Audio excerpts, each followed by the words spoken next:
देखो बड़ा सिंपल है, मेमोरेंडम रिवॉल्यूशन अकाउंट हमें बनाना है और हम जानते हैं कि जो जो एसेट्स हैं अगर उनकी वैल्यू बढ़ेगी तो इस साइड आएगी और एसेट्स की वैल्यू कम होगी तो उधर आएगी। सबसे पहले देखते हैं कि हमने कौन कौन सी वैल्यू चेंज की।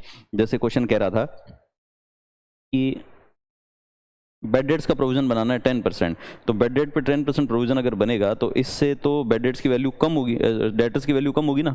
और डेटर्स हम लोग जानते हैं डेटर्स हमारी एसेट है, तो डेटर्स की वैल्यू अगर कम होगी तो डेटर्स की वैल्यू कम होने पे हम लोग इस साइड लिखेंगे, तो यहाँ पे हम लिख देंगे टू डेटर्स लिख दो या टू प्रोविजन फॉर डेटर्स लिख दो, एक ही बात है। तो to provision for bad debt, debtors की वैल्यू 10% कम करनी थी, डेटर आ रहा था 7,000 का 10% कितना आ जाएगा 700 रुपये, 700 रुपीज़।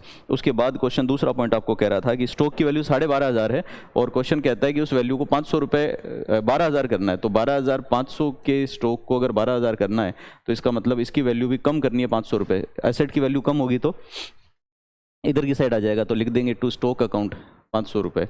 उसके बाद अगला लिखा हुआ था, नेक्स्ट एडजस्टमेंट हमारा था बिल्डिंग की वैल्यू करनी है 3,200 रुपये, बढ़ानी है बिल्डिंग की वैल्यू। तो बिल्डिंग की वैल्यू जो भी थी उसको 3,200 से बढ़ाना है। जब एसेट इंक्रीज होती है तो इधर की साइड आ जाता है, तो हम लोग लिख देंगे by building account, by building 3,200, ये होगी। इसके अलावा शायद कोई एडजस्टमेंट था नहीं। अब हम कैलकुलेट करके देखें तो इधर आ रहा है 3,200 और इधर आ रहा है 7 और 5 12, 1,200 रुपीज़। इधर 1,200 इधर 3,200, डिफरेंस निकालेंगे तो इधर की साइड आ जाएगा 2,000 रुपये का।